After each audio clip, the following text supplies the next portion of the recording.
Hi again, Panther fans. It's time for the Georgia State Sports Update.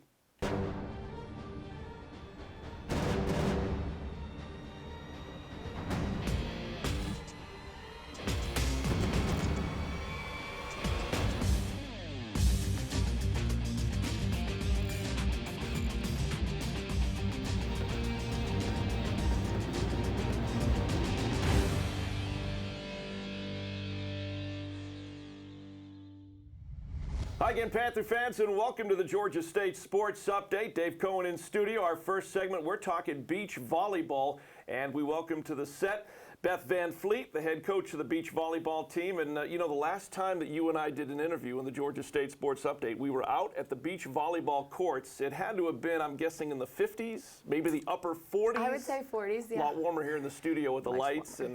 And much more comfortable here. Yeah, much more comfortable than the first time. And, you know, let's talk beach volleyball, because at that point we were kind of previewing the season. And you guys have had a whale of a season this year, 22-7, 6-4 in the CCSA, which, as we talked about the last time, the Coastal Collegiate Sports Association. Let's recap the season. I mean, you guys have been playing really well all year. We really have been. A lot of that is attributed to the senior leadership that we have on this team this year. We've been very focused for every competition and prepared to take on the battle that we were getting ready to walk into. So it's been a lot of preparation and then a lot of really recovery for our season as well.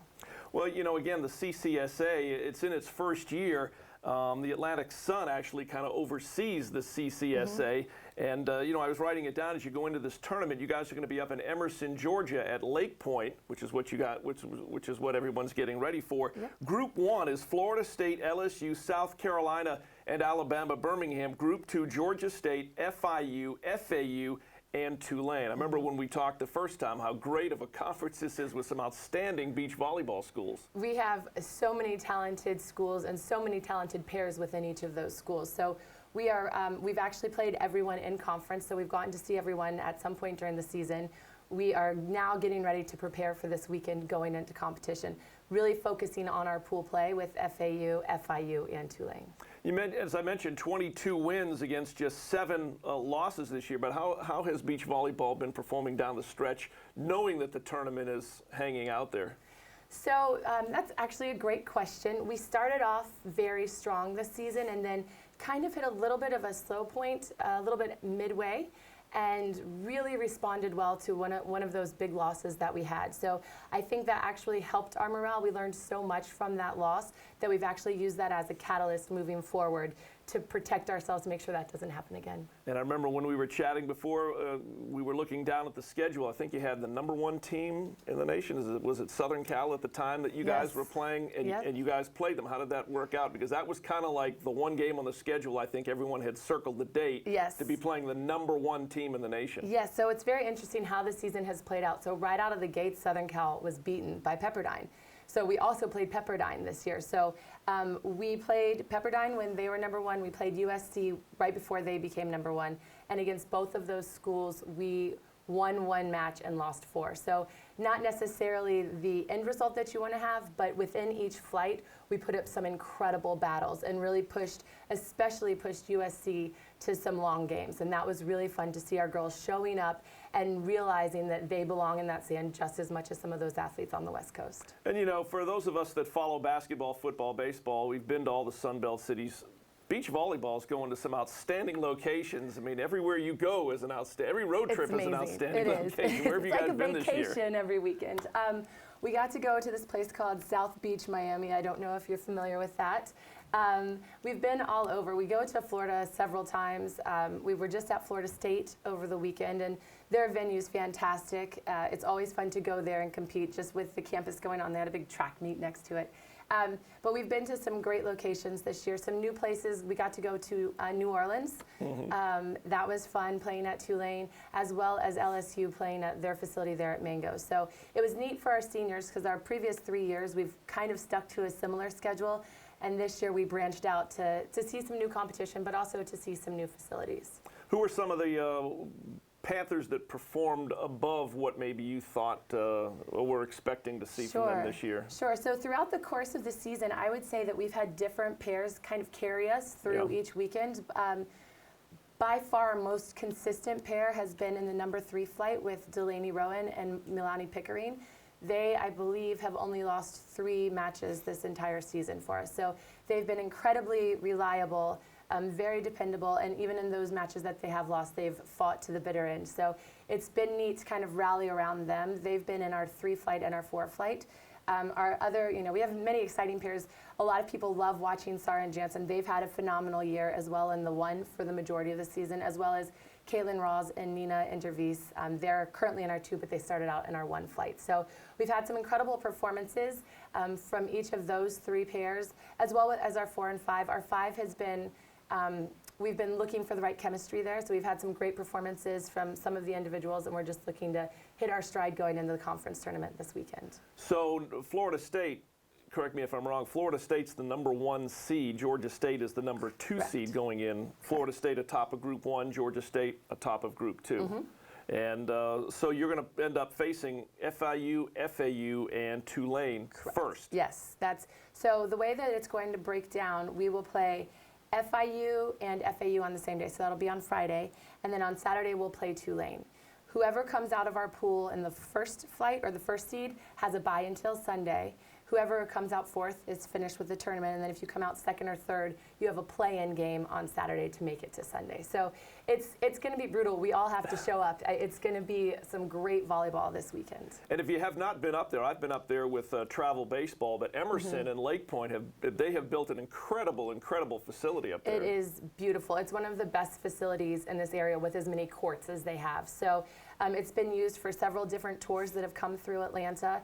And everybody that's been there has wonderful things to say. They provide plenty of shade, plenty of water, all of those very necessary things for fans that you don't necessarily think about. So it's a wonderful experience, I think, for competitors and fans alike at Lake Point. Yeah, Lake Point, straight up I-75 in just outside of the Atlanta area north. You ready to take some questions from the Panther fans? Let's do some questions. All right, time now. Questions for beach volleyball head coach Beth Van Fleet.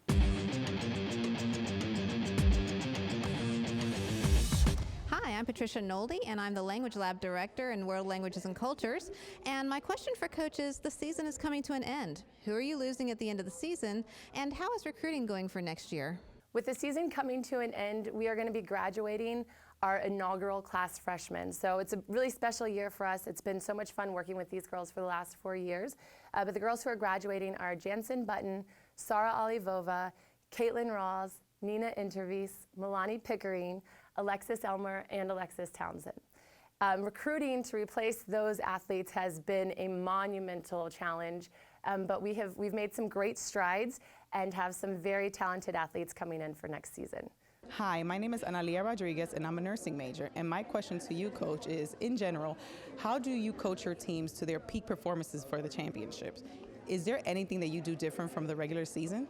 As we get into post-conference play or postseason play, we start looking at how much recovery time the athletes are getting, and we start trying to coach more towards the pair as opposed to coaching towards the masses. So during our season, we will identify trends and skills that our entire program needs to work on, and we start building those throughout practices. As we get towards the end of season, we start having smaller practices for a shorter amount of time and really focusing on what each pair individually needs to work on. Okay, hey Coach, my name is Vontae. I'm an exercise science major. So of everywhere that you coached or played, what was your favorite venue and why? Of every place that I've played and coached, I would say I have favorite venues for both of those things. So when I was competing, my favorite venue to play at was in Puerto Vallarta, Mexico. It was a wonderful event. The crowd was very lively and very spirited. They generally were cheering very strongly against us, which was a lot of fun. As far as coaching goes, I think there are so many amazing venues at the collegiate level that it's hard to pick one. I absolutely love coaching at home. That's a no-brainer, but it's always neat to be able to coach and take our entire team to a beach location as well. So this past year we got to go to South Beach and experience the wind and experience the heat, and it's a little bit different on the coast than it is in the college setting where the wind isn't quite as strong. All right, Coach. Great having you here. Good questions, good answers. Yeah, maybe, thank you. Maybe we could do this show live from Puerto Vallarta here in the near future. A little warmer than it was when we were out there at Just a the little bit, yeah. beach volleyball courts. But good luck up at Emerson. Thank you, and thanks so much for having me here today. It's always fun to come get to chat with you. All right, I want to thank Beth Van Fleet joining us. And again, the championship's coming up out at Lake Point. Busy time at Georgia State. Time now to take a look at on the schedule.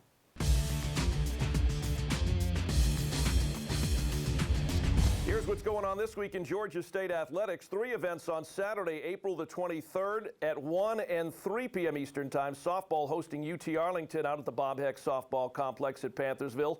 At 2 o'clock, Georgia State baseball hosting Appalachian State at the ballpark at Panthersville. And at 6 p.m. on the 23rd, women's track and field at the Georgia Tech Invitational in Atlanta. Sunday, April the 24th at 1 o'clock, Georgia State baseball and the Mountaineers of Appalachian State at Panthersville. Again, first pitch at 1 o'clock. Wednesday, April the 27th, baseball in Kennesaw State at the ballpark at Panthersville. First pitch at 6. And on Friday, April the 29th, baseball and South Alabama out at the GSU Baseball Complex at Panthersville. First pitch at 2 p.m. And that's what's going on this week in Georgia State athletics.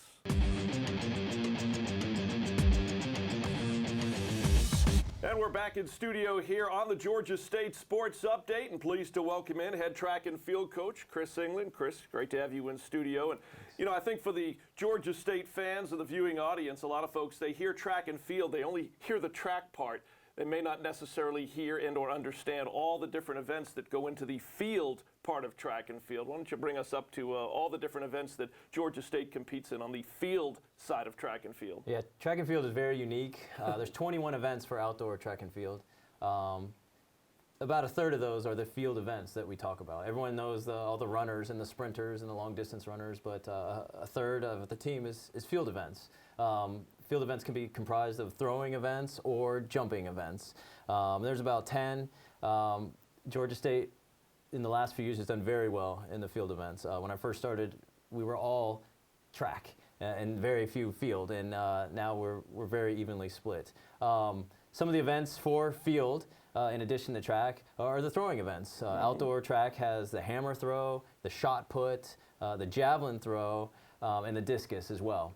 And in addition to the throwing events, there's jumping events. High jump, long jump, triple jump, and pole vault is considered a jumping event as well. And then finally with the field events, you have the multi-events, which is a decathlon for men and a heptathlon for women, which is 10 and 7 events respectively over 2 days. So, and that's just part of track and field. Well, you guys have had a lot of success here recently. Team finished second at the Sun Belt Outdoor Track and Field Championships in each of the past 2 years. A lot of momentum as you take it into this year and into the postseason competition that you'll see this year. Of course, you know, every year we want to win conference championships, but we can never be disappointed with second place, for sure. We have a very small but talented team, and all those athletes will be back this year, including LaPortia Wells, who is the defending champion in 2 events in the field and track part of the team. She currently leads the Sun Belt Conference in the hammer throw, and she's ranked 19th in the country in that same event. Also, she won the shot put last year in the spring. And she's returning as one of the favorites, and she's also one of the top in the country as well. So we have a lot riding on her shoulders, and she's only a junior, so no matter how well she does, she'll be back. Getting to the track portion, which we've kind of neglected in our brief conversation here, we have a very talented team as well, including our 4x1 relay team. They lead the conference this year so far, though we still have 4 more weeks till the Sun Belt Championship, but we hope to better that second place and come home with that championship. Let me ask you, from a coaching standpoint, you know, we see Trent Miles on the sideline at the Georgia Dome for football. We see Ron Hunter, Sharon Baldwin, Tenor, you know, on the sideline in the sports arena for basketball, Coach Frady in the dugout. When it comes to coaching, for example, you mentioned someone like LaPortia Wells, who's had a lot of success with a couple of the different throws. When you're coaching, you know, how are you helping her to get better? I mean, what goes on during practice in order to improve what it is that she's already doing pretty well at? Well, coincidentally, the competition day is the coach's easiest day of the week. Monday through Friday, we're practicing hard and showing, and then Saturday, it's all on the athlete. The coaches are standing on the sidelines, biting their fingernails to make sure everything is executed correctly. But during practice, during the week, it's all about technique. One small turn, one small misstep could can make a great throw turn into a bad one. Same with the running events. Going out too fast, too early could turn into a very slow time or a poor performance. So it's all about technique, timing, and that's where the coaches are constantly working with their stopwatches and videotaping, et cetera. I guess it would be maybe a little bit more along the lines of, say, coaching golf.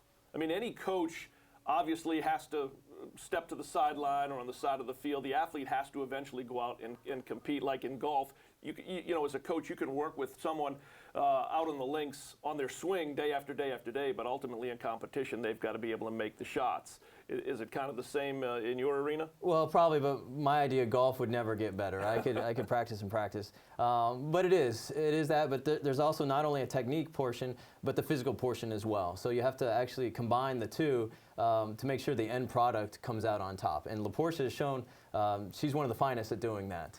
Is there a difference? And I'm guessing that there is indoor track and field, and then you have the outdoor season as well. So is your year split into two with indoor outdoor? It is, yes. It's track and field is comprised of two different seasons. Yeah. Actually, two separate sports: indoor track and field and outdoor track and field.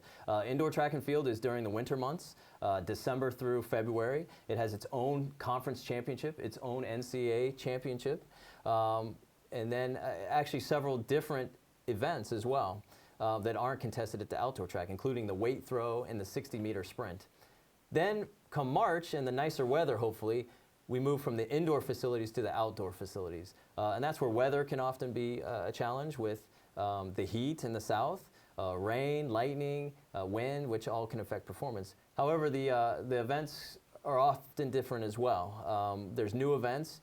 The 4x100 meter relay, which we mentioned, the 3,000 meter steeplechase, which is grueling, the hammer throw, the javelin, many more events compared to the 17 for indoor track and field. There's 21 for outdoor track and field. So between the different events, the different weather as well, and then we have some athletes that shine better in the spring months than the winter months. So very confusing to follow as a fan, but as a coach, it can also be difficult to juggle. But we've had success both the indoor track and field and the outdoor. Well, as always, you can follow it on GeorgiaStateSports.com. Before we get to questions for Coach England, real quick, how does the Sun Belt competition show up at this point? I mean, in other words, as you head down the stretch, headed to the Sun Belt Championships, who is it that Georgia State will be keeping an eye on? Well, the Sun Belt has gotten very competitive over the past few years. Georgia State won an outdoor track championship in 2011, so we were very excited about that. Then we moved to the Sun Belt Championship, and it got very competitive. However, we've improved as much as well, considering our second places the past 2 years. The teams that really stand out are from Texas. They have great facilities, great weather, and their state is full of talented athletes. So we'll be tracking them, but being in second place is great because we're only one step from the top. Right. Time now for questions for track and field head coach Chris England.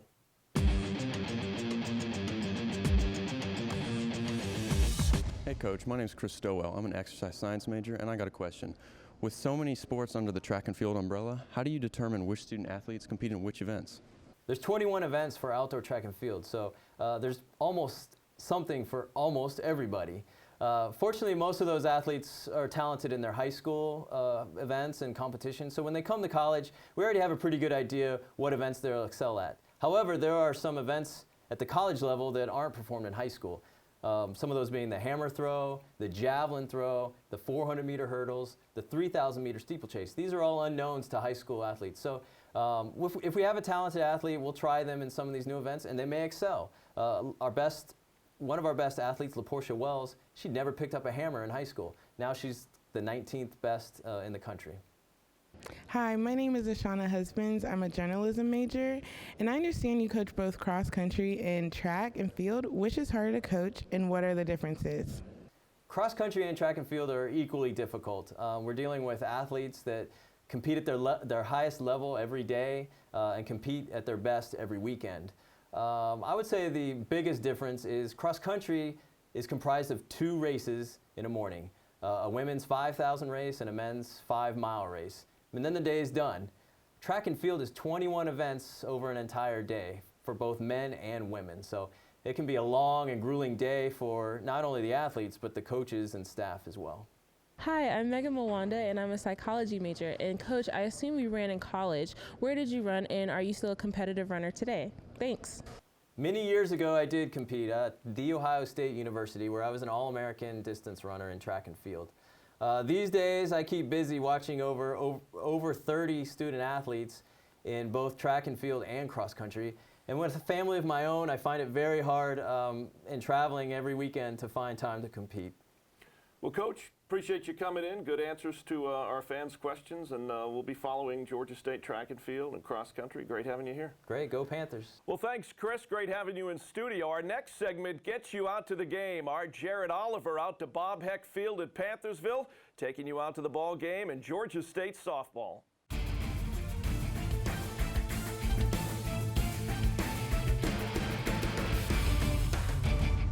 Thanks, Dave. We're at the Bob Heck Softball Complex, and I want you to get out to a game. The complex is located at 2819 Clifton Springs Road in Decatur at Panthersville, about 15 minutes from the GSU campus. It has served as the home of the Panthers since 1985, and there are seats for 500 fans. There have been only 3 coaches for the softball team. Bob Heck was the first and retired in 2011. There is lots of parking at the field, and it's free. You can tailgate at the complex next to the indoor softball complex, and make sure you bring some chairs and get comfortable. Speaking of food, within 1 mile of the park on Candler Road, there's every known fast food restaurant and more. You can pick up food before the game and bring it to the lot and have your own tailgate. But if you are a traditionalist, you can always buy food at the park. All right, so we're here at a ballpark for the softball game, and you have to have great food when you come to a softball game. So what are some of the things that you guys have to offer? So basically we have our usual hot dogs, hamburgers, and cheeseburgers. We specialize now giving out healthy food, so we have our grilled chicken. You know, then we have our candies that we have, Snickers, Skittles, you know, usual candies and stuff like that. Basically, the basic stuff. All right, so what are some of the best sellers that people like to come and buy? Well, I mean, usually it's the cheeseburgers. Okay. But now, since we are doing a little healthy, we got the grilled chicken is gonna be one of our big sellers right now. Okay. Yeah. So how would you rate the grilled chicken on a scale of 1 to 10? Of course a 10. Come on. Of course a 10, but I mean, you know, it's just something healthy, something different that you could bring to the park. Yeah, and it's pretty hot outside, so you gotta stay hydrated. Very hot. I mean, we have our Coke products, you know, our Powerades, you know, a variety of different blue and yellow power. I mean, red Powerade. Sorry. You know, water, as you know, because it's hot out here. Yeah. Yes, it is. All right, thank you so much, Derek. Thank you. Thank you. All right. Beautiful stadium, plenty of parking, and lots to eat. And the best part is, admission is free. The average game lasts about 2.5 hours. The Panthers play a series from Friday through Sunday and usually have a game or two during the week. One thing you will notice being at a GSU softball game is how close you are to the action. Fans really make a difference cheering on their Panthers. Here with Taylor Anderson, shortstop. So Taylor, how much do the fans help you guys and support you guys throughout the game? I think they support us a lot. With an empty stadium, it's kind of quiet, and when people are here, it kind of gives us some more energy to go off of and get the game pumped up. I think having fans at the games is something that is extremely important, not only to us, but bringing a fun atmosphere for everyone that's here to be a part of. It's awesome having fans here. Yeah. This is a great facility. We have seats behind the backstop and some in center field, so it's a nice environment to play in. Facility it's actually pretty nice. I mean, the stands look pretty full today with fans, and it's a good atmosphere out. The field looks pretty nice. There's actually a scoreboard at some universities I've been to before. No scoreboard, so it's a good touch. I think that our facility is very nice. I mean, not most teams have a indoor facility. We have a full, you know, batting cage and stuff in there. Also, we have stands in the outfield and the stands in the right behind the plate, so there's places for everyone to sit. I think that you couldn't get a better stadium to go to. Free parking, free admissions, plenty of eating options, a great ballpark, and wonderful fans. One more thing, Coach Kincaid is an attraction in himself. He was a member of the 1980 Georgia Bulldogs national championship team, and he is a very special kind of coach. Coach, how important is it for the fans to come to the game and experience this beautiful facility? Well, it's very important from our kids' standpoint. They like to play in front of crowds. They like to have that excitement with it when the stands are full, and we try to schedule games like this so that we can make that happen. And hopefully, the Panther Nation will come out here and support us and have a good crowd tonight against a quality opponent. Well, what do you think some of the benefits are as a fan to come out and watch a college game? Well, I think it helps people that don't have the familiarity with our game. You know, a lot of people know about baseball. A lot of people don't know about softball. They're similar but different. It's a shorter game, more exciting game, and I think it's a game that's really fun for fans to come watch because we get on the field, we get off the field, the bases are shorter, the ball flies out of the park, and it's just a good energy, a good atmosphere around the park.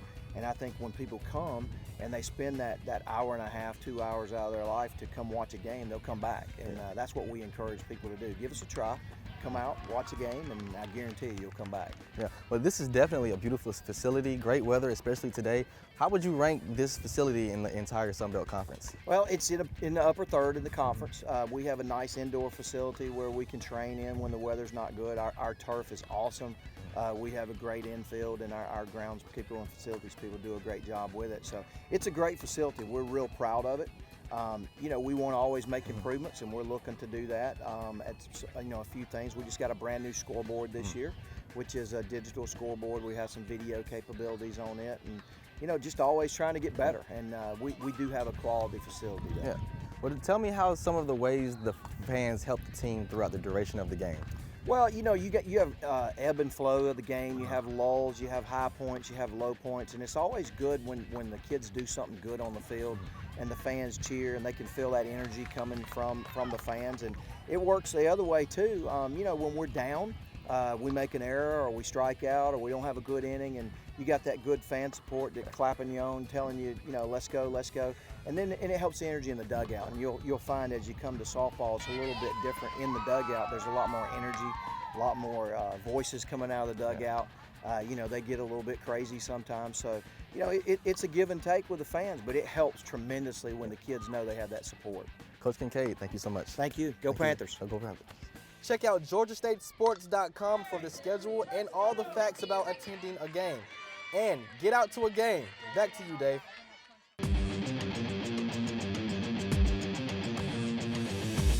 All right, thanks, Jared. Nice piece out there from Bob Heck Field at Panthersville, getting you out to the game with Georgia State softball. Time now to update you on the GSU Championship Central.